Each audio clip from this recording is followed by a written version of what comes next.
Welcome from Edition Financial Arena. Eric Lopez alongside Bryson Turner. We're in the middle. We just finished covering women's basketball. UCF losing 76-59 to number 24 West Virginia.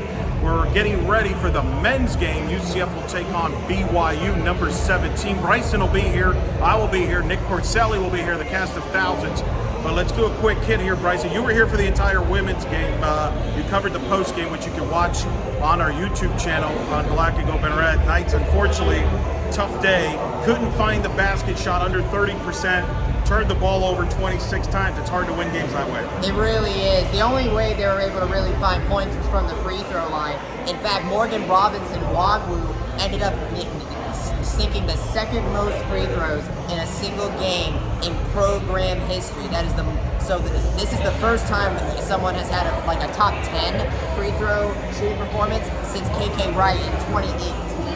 This ties Shariah Davis and Meg Fay. This is something Shariah Davis does. So nice job out of her, but that's probably one of the lone positives in a night full of just negatives from not finding a shot from the floor to save their life. Caitlin Peterson, usually the scoring dynamo for UCF women's basketball, did not get a shot from the floor until almost 2 minutes left in the first half.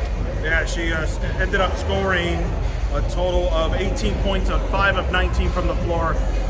West Virginia did a good job containing her. So the Knights remain winless in the women's side. They now head over to Baylor on the road. It will not get easier for Cynthia Messer and company. And they're going to have to do that, by the way, with possibly without center Jayla Kelly, who suffered an injury during the Cincinnati game, which occurred simultaneously to the Kansas basketball game. And I mentioned this before, Eric Lopez. With Nay Hutton injured, this front court could not get another injury, and lo and behold, it did. And in this first game, without her for the entire duration, did not go well at all. Now they do have a new front court person by the name of Phoebe Fumis, who was transferred in as a grad transfer from Southern Miss. She will be here for her last semester of college. So that is a new face, but she only made her debut against Cincinnati. She's still going to need some time to get up to speed. Tough. It's tough for this front court right now. Very difficult. They'll be on the road, as we said. Baylor and TCU coming up. All right, we're getting ready for the men's game, UCF and BYU. Follow us all over social media for as we bring, keep you updated on that game. Nick Porcelli and Bryson will take you home on that game.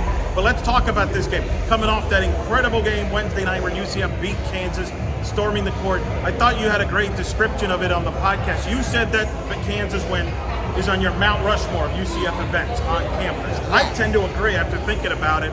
My Mount Rushmore is that game, the basketball game, College Game Day 2018 in football when UCF hosted Game Day and the Cincinnati game on primetime. Softball Regional 2022 is on that bucket list. And then the fourth one, I think it's between the first ever game at the Bounce House against Texas or the USF game, War on I-4 2017. Do you have a Mount Rushmore? I think I would. I would say for on-campus events, I would say it is the Cincinnati game day, War on I-4, this basketball game, and then after that, I think it's a toss-up between the softball regional and the very first game of the Bounce House against Texas. Fair.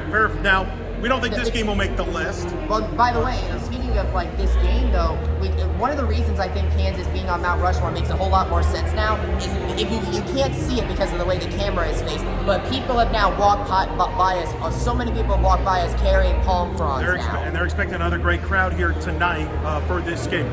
Quick keys for the game. UCF, how do they come out? Is there a hangover, a letdown after the emotional Kansas win? I think that's something to look for early. BYU, this is a big game for them. They're 0-2, lost at home to Cincinnati a week ago, lost at Baylor.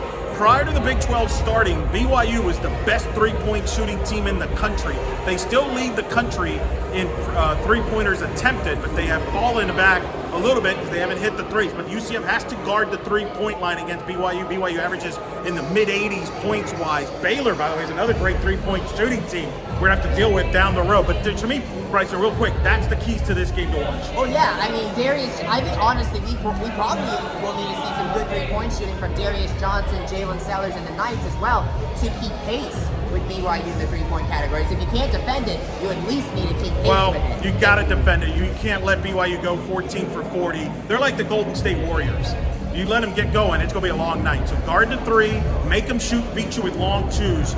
I don't expect as much zone today from UCF. And you're right, Darius and Jalen Sellers have to be good. They got to dominate the boards and control the pace. I thought UCF did a good job controlling the pace against Kansas. Let's also not forget Ibrahima Diallo. I think that Ibrahima Diallo will also need to have another solid coming off game from the Kansas one to this one. When you look at these teams, both of these teams, Eric Lopez, it's very interesting because UCF has a very much a potential to come into this game complacent because of the win against number 3 Kansas with that hangover, while BYU is hungry. They you mentioned it, coming off of losses against Cincinnati and Baylor. This BYU team is going to be hungry.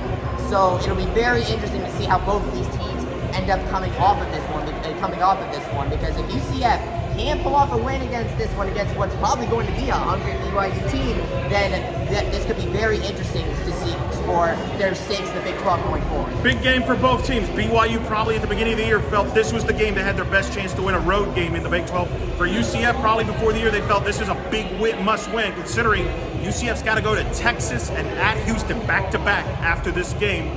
So that's not going to be easy. So big game, should be fun. BYU, UCF, Black and Gold Banneret. We'll have all the coverage on social media, on all the platforms, and we'll have recaps on blackandgoldbanneret.com. For Bryson Turner, I'm Eric Lopez. We'll talk to you soon from UCF.